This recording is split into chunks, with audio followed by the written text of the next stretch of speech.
Oh, that bloody Great Divide thing. There we go. Sorry about that, guys. Everything that could possibly go wrong kind of did go wrong. As a result, we are a little bit... Drew, you're a bit high. But I'm not gonna... Yeah. You're good. You're good. So how is everyone? Sweltering. Yeah. That's... oh, hang on. Yep. You don't... Hang on. Wait a minute. Like... Yeah, it's fine. Just... Let's not talk about that. Right. Okay. Yeah. Good. So, see you next Tuesday. We finally hit episode 2. What have you guys been doing all week?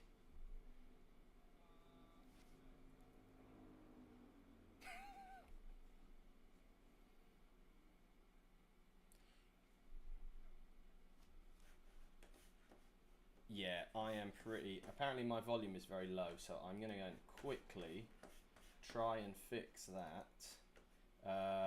Oh, here we go. Is that a bit better? Nice and loud. Hopefully that'll be good. Yeah. How's everyone in the chat doing? It says, welcome back. Rod, your volume's very low. Yep, I'm on that. I think that's been sorted.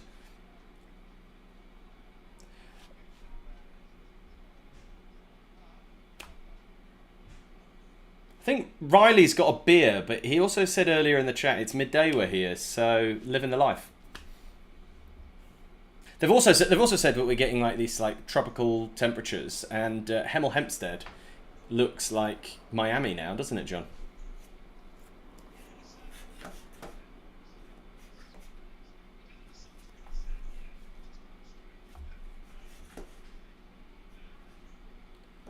Hang on. Hang on, I've got Zoom audio issues. Right, Zoom audio, what is going on here?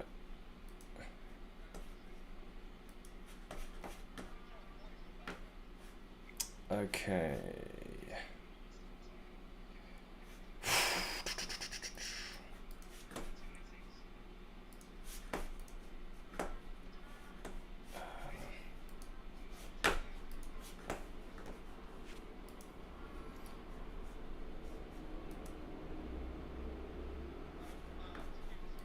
Just gonna go with it.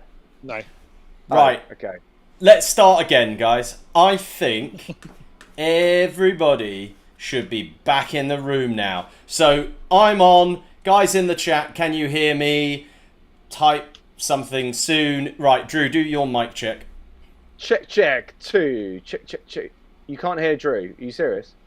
Right, let's do this. No, dude, just keep talking because remember we're on a lag. So when the chat comes in, yeah. so we've just got to chin wag a little bit until the chat. Let's do the chin whack. Let's do that. That's fun. So anyway, going back to what John was saying, I'm gonna say, is it the film Mel Gibson? Is it a Mel Gibson film? No, it's not. No. Do you want another clue? Yeah, go on then. Right. Okay. So I can't just say the famous person that's in it. I have to be a bit more abstract. So. Come on, give it to me. Okay. This background, a pivotal murder happens in it. Really? Yeah. 1980s. It is set in Miami, but that's not a backdrop of Miami, as it would be in the movie. Does that make sense? Was it made in the 80s as well? Yeah. Oh, okay. Maybe some in the comments might be able to beat Drew. I don't know. I reckon they will. I'm rubbish at this stuff. Okay, they can hear us. Mic check 1 2 1 2. Thank you, guys. Thank you, everyone. Right, I'm jumping in the chat now as well. Cool. I had so many high hopes for this. I really thought we would get there on time. Hope you guys enjoyed our little intro advert reel. I thought that was quite cool. I don't think you guys. I thought it was great. How'd you Mate, see I it? loved it. It was like, yeah, it was really cool. Rod surprises us all the time. He's like, check this out. I'm like, that's great. Yeah. So yeah, it's nice. So I was gonna say, well, we talked a little bit about the format last week. We're really honoured to have a guest this week as well, which is cool. So I think what we should do, let's start off on the most rock and roll story of the week. Guys, any ideas? No? No, go on then. Hit me. Well, Hit it's me. quite clearly that Metallica's Master of Puppets vaults into the official singles chart, top 40, following Stranger Things' Eddie Munson's guitar solo scene. So, following in the footsteps of Kate Bush, but representing a little bit of thrash metal. So, very, very good. Enjoying that thoroughly. Wow. Mate, fantastic. Like, you know what? Like, fair play to them, though, at the end of the day. It's like, I bet they weren't thinking that. Like, 40 years later, like, a Master of Puppets song would be, like, top. That's happened a few times. I remember, like, where I've been teaching guitar, and some kid will be like, oh, can you teach me blah, blah, blah by so-and-so? I'm like, how the hell do you know that song? And they're like, oh, it was on, like, Guitar Hero, or it was on whatever. And that's why these things chart, you know, they're suddenly just thrusted into, like, some kid's, like, you know, thing, because he's playing a computer game, or it's on a real popular TV show. It was like some weird abstract band that I've like for me, it was like a band called Finger 11, who like this Canadian band that I was always like, oh, this is like my favourite band. And then suddenly, like, these kids would be like, can you teach me Paralyzer by Finger 11? I was like, how do you know? That's such an obscure song. And it turns out it was on, like, you know, Guitar Hero, or not in Guitar Hero, like some kind of game. So it's the same type of thing. It's like, to me, you know, right now, you saying that song, I can't really remember how that Metallica... Like, all I know from Master of Puppets, the album, is probably Master of Puppets, or... Do you know what I mean? There's certain key ones, but yet, if the song you just mentioned, I'm going to have to go and listen to it. But all the kids are going, it's this song, and that's why it's charted, and they're all, like, streaming it, aren't they? So, it's incredible. Used to be quite a stigma, wasn't it? Putting like big bands on especially on TV shows. 100%. It was until they realised how much money they could make from this. So I heard that this song has been streamed since Stranger Things aired 445 million times on Spotify, which works out to be about $1.2 million. So that's pretty good. That's a lot of money. Not that they need it, but it's a lot of money, like, from just streaming revenue. I mean, you do get a lot more from if your track's played on TV versus radio, of course, but still at the same time, just to kind of generate that type of income just off Spotify alone. And also just introducing a new generation of kids to Metallica. This is too. it. It's like third generation, almost. Yeah. You start going pretty mad. And for a band like Metallica, that's mental. Like, when you think about really where Metallica came from, you know, there are thrash metal bands from San Francisco, I believe. San Francisco, isn't it? And you just think, when in the hell was a thrash metal band from San Francisco going to become probably one of the biggest bands in the world still today, 35 years later? You know, it amazes me. Didn't that happen also with Wayne's World and Queen? Yes. Wasn't there a little bit of after? I think the thing with Wayne's World, though, and I could be wrong with this, but it did come out close to Freddie's death, so I'm not sure. 91, wasn't it? 1991. Yeah, it was around that sort of time. It's all perfect sort of storm. I'm not sure if it was solely Wayne's World or it was his passing or whatever, but it definitely, it definitely kind of propelled Queen back into the spotlight. Anyway, so 100%. What I was going to say is we are running a little bit behind. We have got a guest this week. It is the founder of the Just Push Play Festival, and he's also a DJ. You know, the rock show with Lee Graham, 6 o'clock on a Friday. Great show. So we're going to have a chat with him. But before we do, we are going to listen to our track of the week. And Drew, you chose this one, didn't you? I did, and I'll explain why in a bit. But have a listen and enjoy. Right, let's do this. This is our track of the week. I won't announce it. You can read the title. It's in the bottom right-hand corner.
someone new. And now you're someone new. And now you're someone new.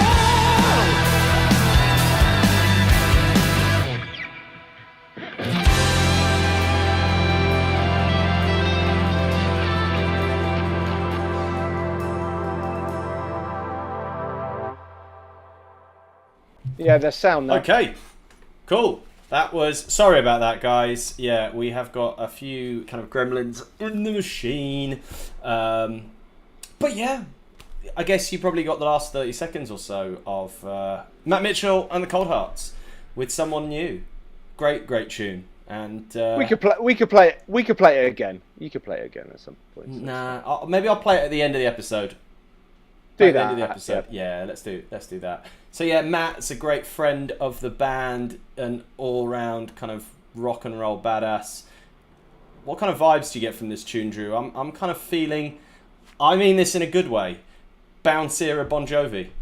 Yeah, like that particular single. Yeah, Yeah. definitely. Like, you know, and Matt is a big Jovi fan. We talk Jovi like 24/7, me and Matt. So, you know, and Matt's got that kind of songwriting mentality about him. You know, that type of Springsteen-esque, especially his newer stuff. You know, it's really good. You know, really good. But then some of it he released, you know, last year, with like tracks like Black Diamonds, Yeah. and it's just like, sounds like, you know, Audio Slave.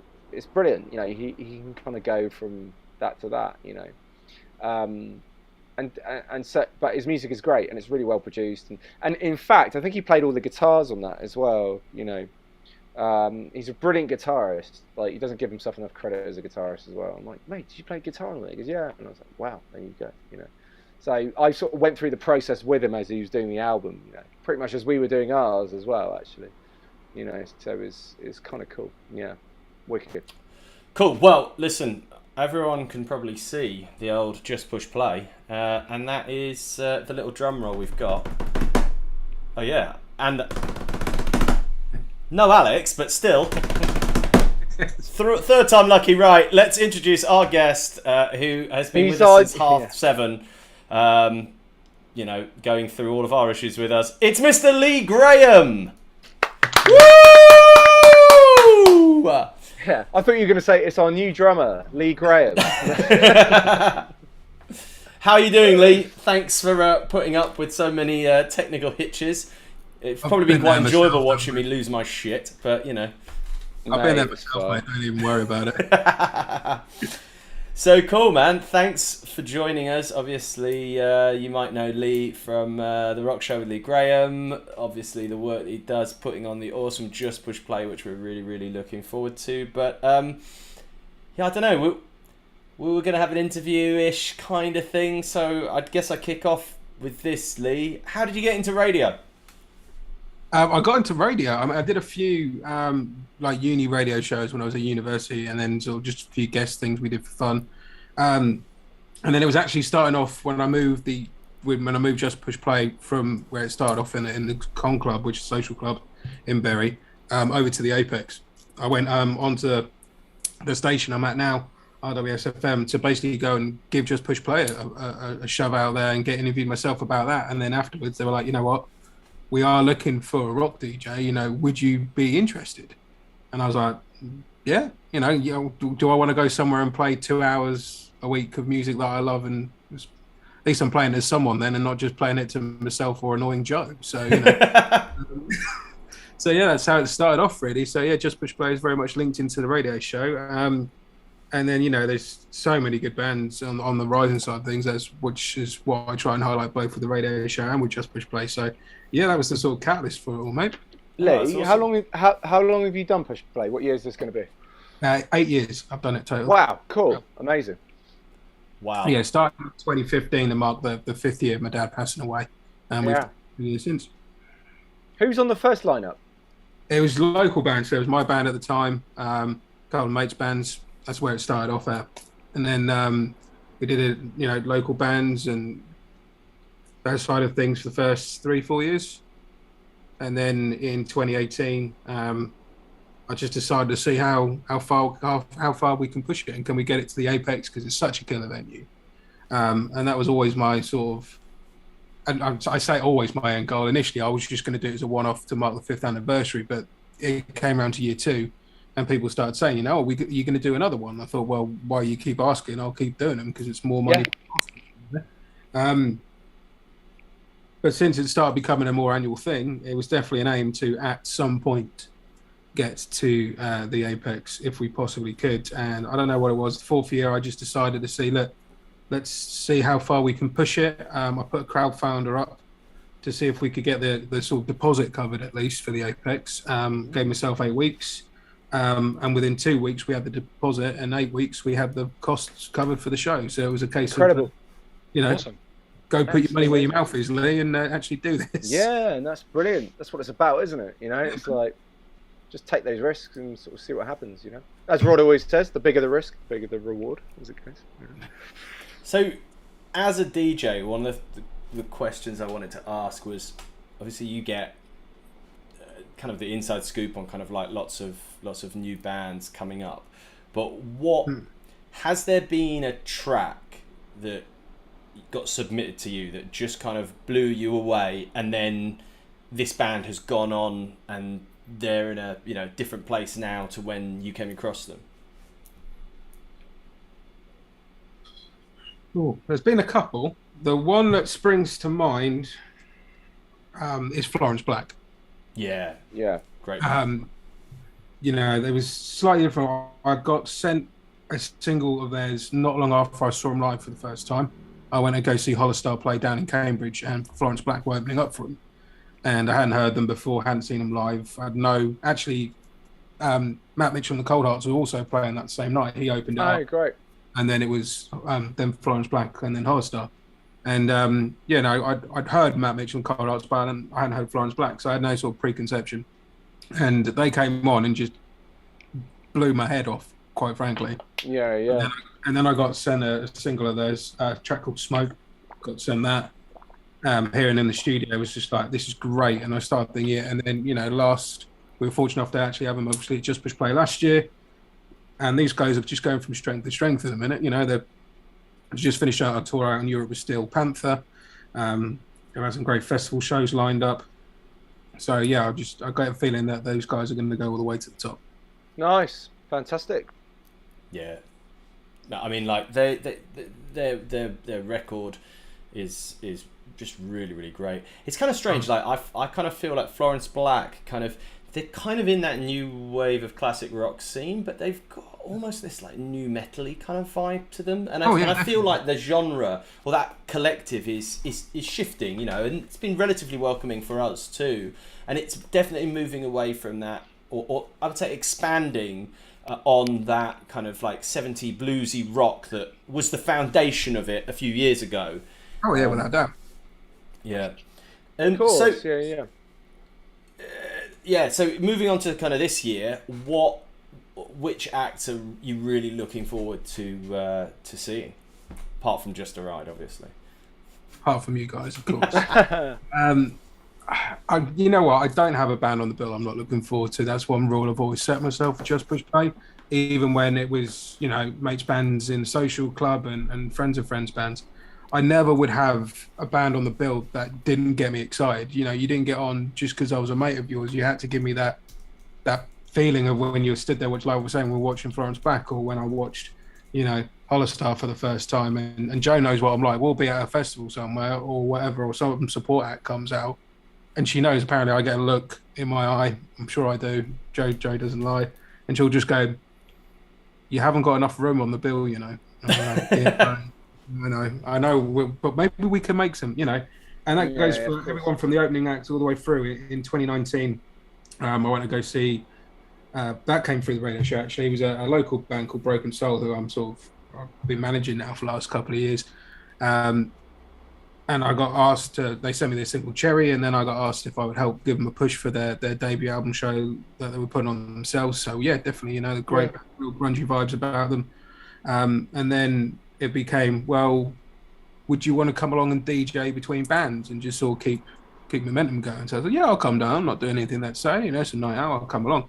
And watching them play live, it was like, this is really good. There's something here. And don't get me wrong, the last few years, of course, they've refined their sound and they've gone and not gone off on a tangent, but taken more influences in and expanded their sound, certainly. But watching them then, I knew that there was something here.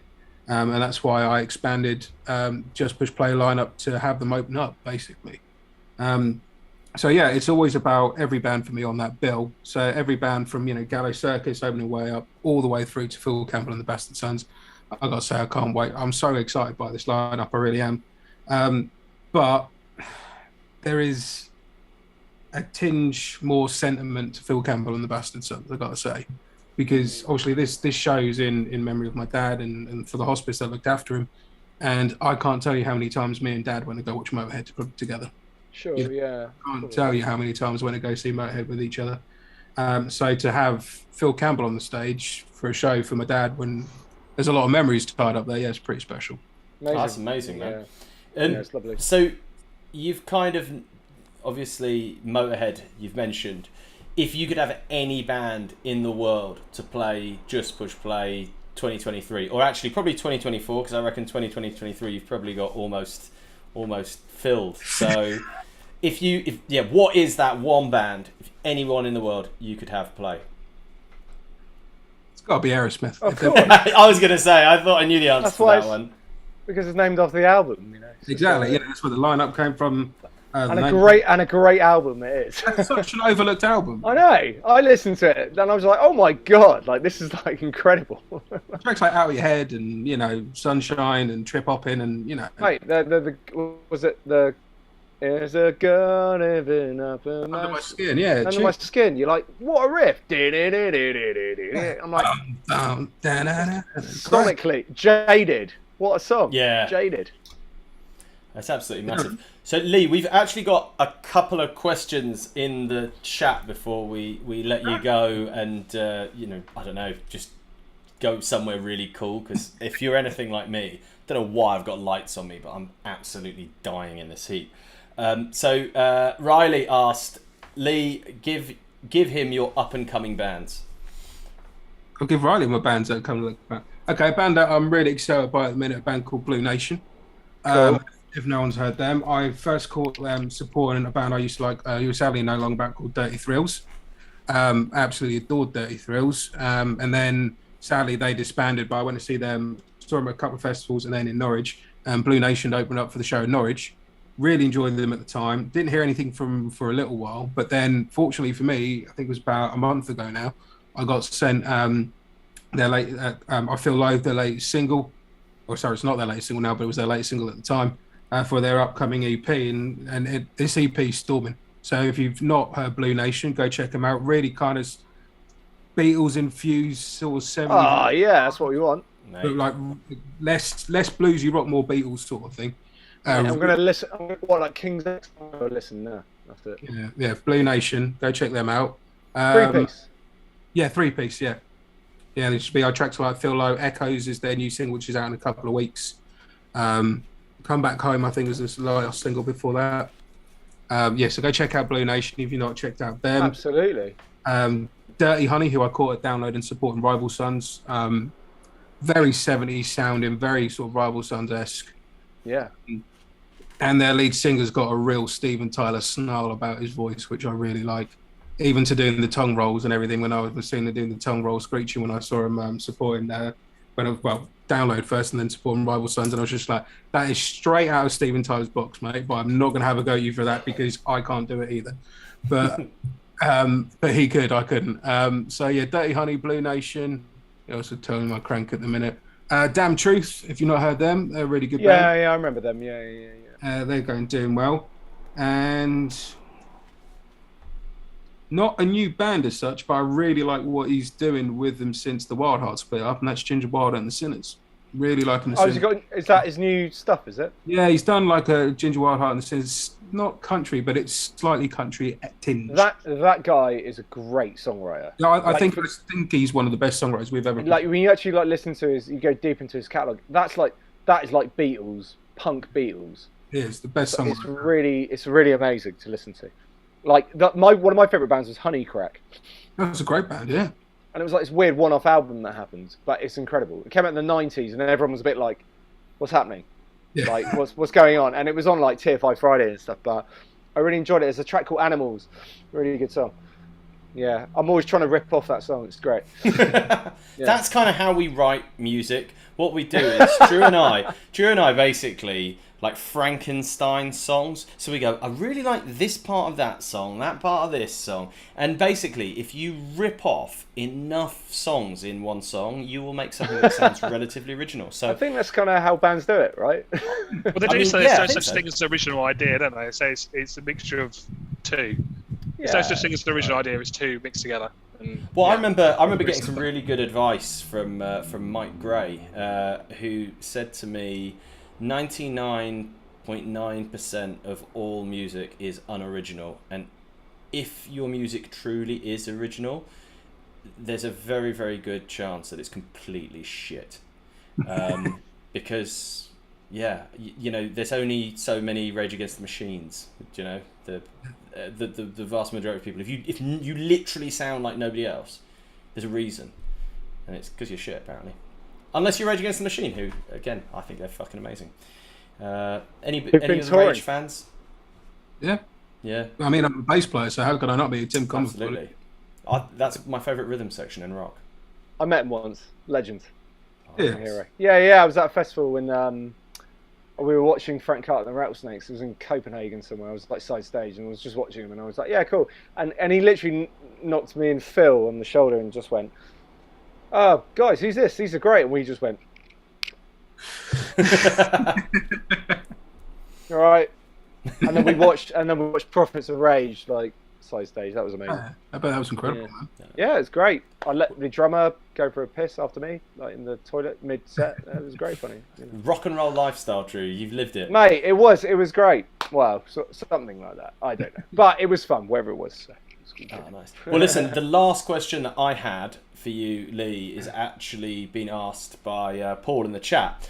And that is, as Just Push Play gets more popular, and it's definitely one of the the rock UK rock festivals that's kind of well and truly on the map. That we were talking the other day, and you were saying you get coachloads of people coming from different parts of the country to come and support the festival. Support the scene. That's amazing. So as it gets more popular, do you have plans to make the event bigger, change the venue, or what's your aspiration for it? Without sounding concise about it, like, I didn't think it would get to where it is. It was initially a one-off for the 5th year of my dad, like I was saying earlier, and for it to have grown the way it has, and it's nice when I've talked to yourselves and I've talked to other bands who said, this is now becoming for them like a one to tick off, a one they want to play. Oh, 100%. Friends of theirs have played it, or whatever, they've heard things about it from elsewhere, and that's always great. I mean, it's a rock stock. Do you know what I mean? It's on that.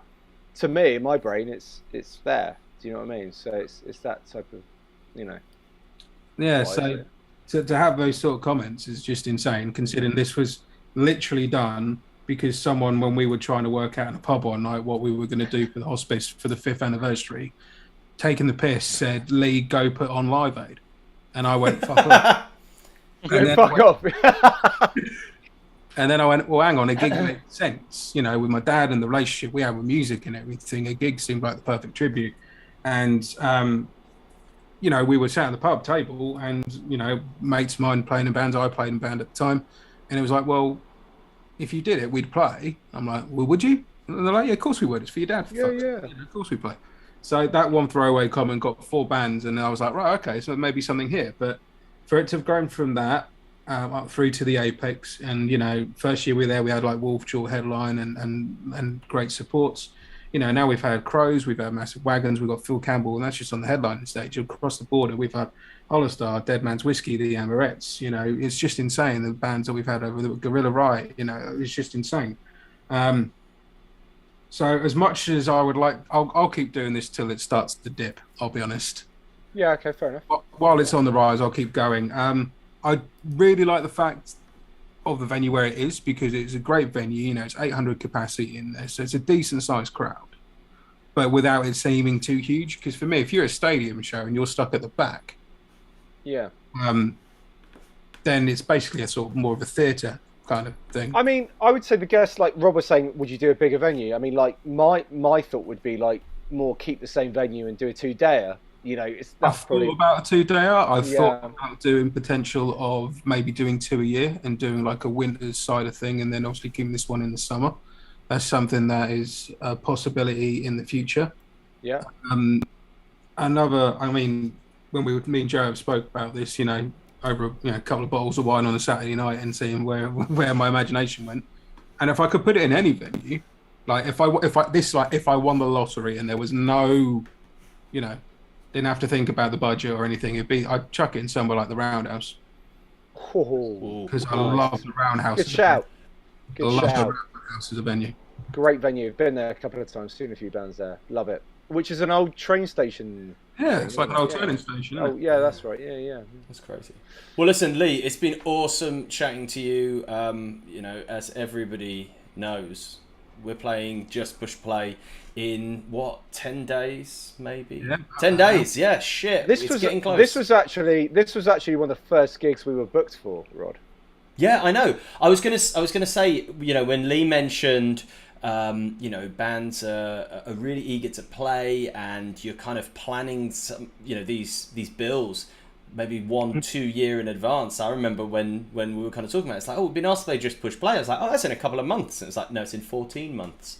Like, oh, right, next year. But okay, now it's in a couple of weeks, literally, and it's crept up. You know, it's amazing. So absolutely amazing. We're really looking forward to it. Thanks ever so much for giving us the opportunity, and yeah, you know, thanks for coming on, and we'll be rocking with you about 10 days. Me and thanks for playing, man. Oh, no worries. A pleasure. Anyway, like let's have a little musical interlude. I will make sure that the sound comes on for this band. This is our band of the week, and it comes from a recommendation from the chat last week. This is the Noiseheads.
say to make you leave?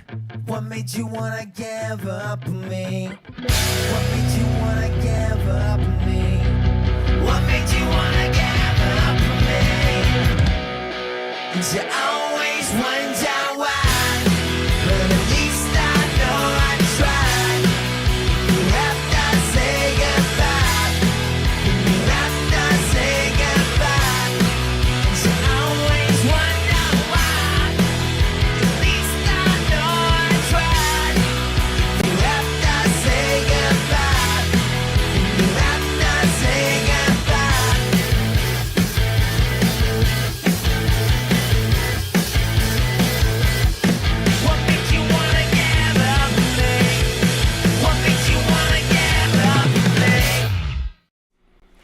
And that was Sorry by Noiseheads. What do you think of that, John? That was really cool. It reminded me a little bit of early Ash. You think? Good shout. Good shout. I was Ash getting, I was 73 getting era. Pilots vibes a little bit. More kind of like Tiny Music. Or am I crazy? A little bit crazy. A little but bit that's crazy. all right. I don't think we knew that, Yep. but yeah, some great Just kicks in. tunes. It's like, yeah, it's cool. Yeah, and they're very, very kind of grunge influenced. Like their debut album was called 1994, so I think they were referencing a bit of alt rock. That was Where kinda- they from? Where they from? They're from Florida, so Oh, sweet, American excellent. band. You know, I feel we fit quite closely with a lot of American bands. Well, I think we do as well, but you know. Yeah, we've got that more. We've got that more American attitude, I think. You know. Yeah, definitely. I'm think sorry, so. John. I just keep thinking of that Tim Dillon clip you sent me about Oh, how what he is it feels to be about American? America. Oh, it's Yeah, brilliant. what? Oh, it's fantastic. I know. If anybody's Oh, a they fan did of an album. comedy, go and check out Tim Dillon. What it means to be an American. If you get offended easily, do not watch that clip. I think the only one thing that would make it better would have some like sort of presidential music, you know, some patriotic music in the background. That would just Or sweeten that just perfectly. Or he would be water skiing in a American flag like vest with an eagle flying behind him. Yes. That'd be quite good. I just want to say, like, I absolutely had something really special lined up that I didn't get did you? finished and I kind of forgot about. But obviously we talked about Stranger Things, right? And you know how last week we did Who is your favourite Tory, right? I had thought, who is the strangest thing? And we would have Thing from the Addams Family, you know, that little hand that okay. walks. We Yeah. would have The Thing from the John Carpenter movie, which is actually a remake of an older movie, you know, the weird alien creature that is killing all the people in the Antarctic. And finally, Ben Grimm, the Thing from the Fantastic Four. So, I don't know. I think I can do a poll.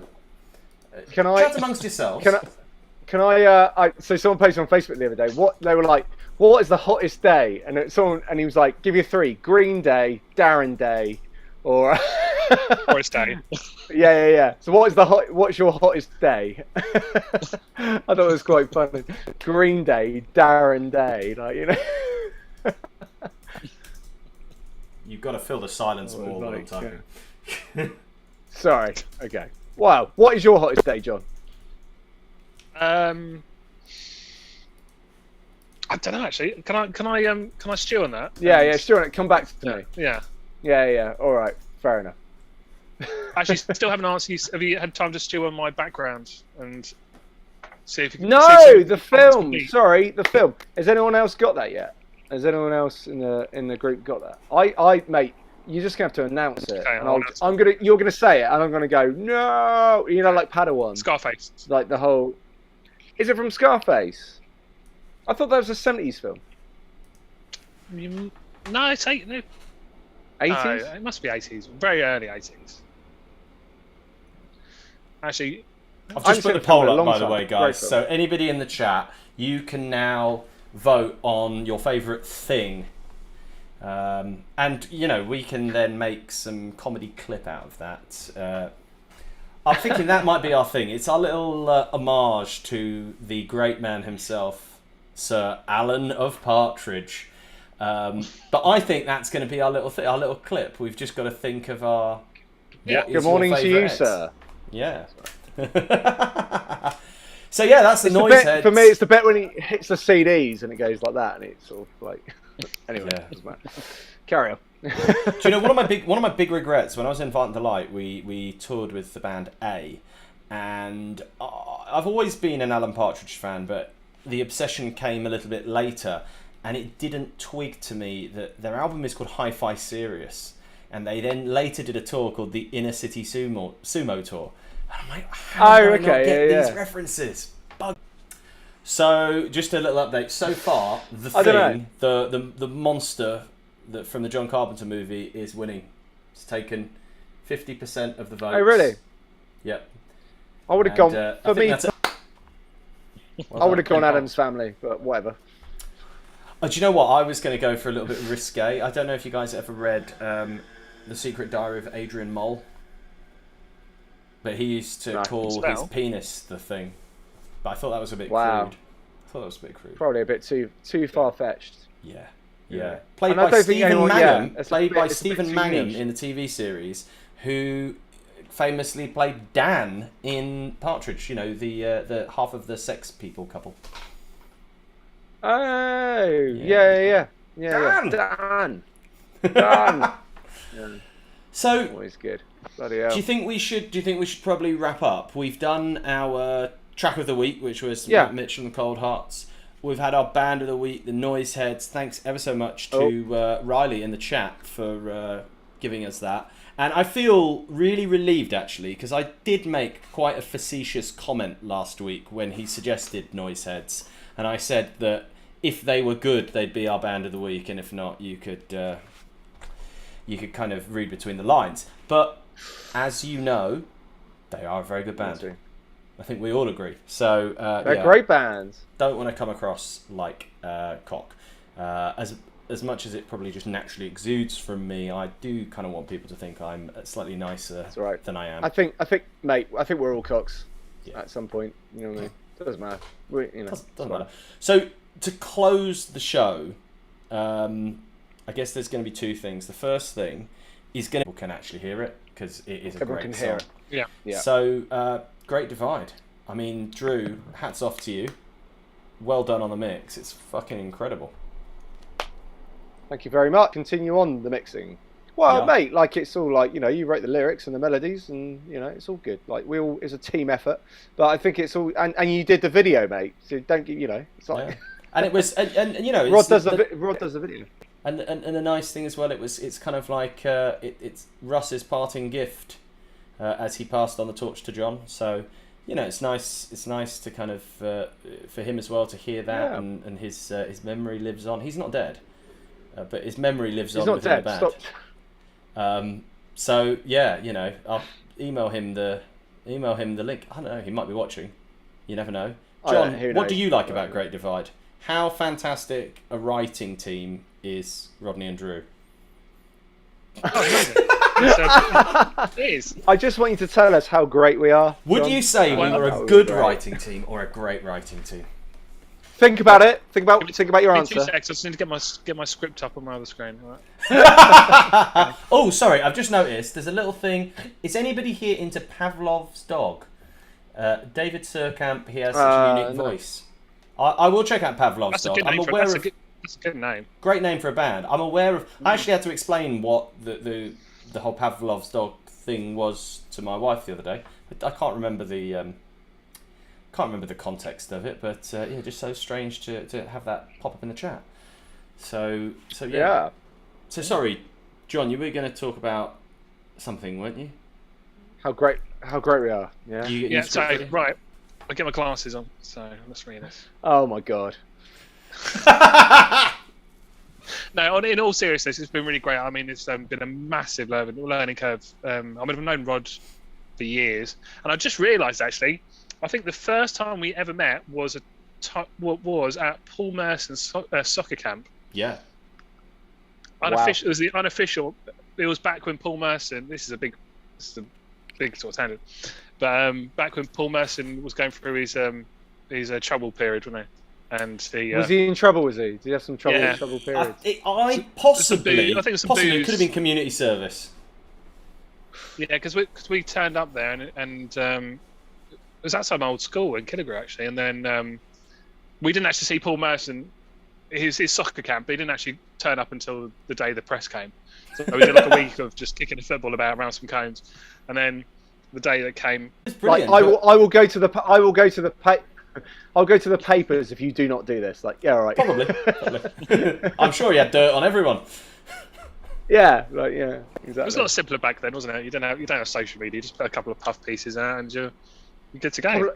Couple of pieces in the sun. Away we go. Yeah. Yeah. 2. It's only episode 2. Once you're in the right direction, which we are, all you need to do is just keep on walking. Yeah? Great man said that. Yeah. With that, let's all love each other. Let's all have a world of love instead of fear and division. That's what this song is about. Capturing the spirit of the late great and namesake of our band, Bill Hicks. This is Great Divide, and enjoy the weather. Hopefully it will get cooler, because otherwise I'll fucking melt. This is Great Divide. Hang on until the end, and you'll see the fantastic Matt Mitchell again. See you later, guys. You know, you guys can talk. They can hear your audio as well. Bye. Here goes nothing. Bye.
someone new.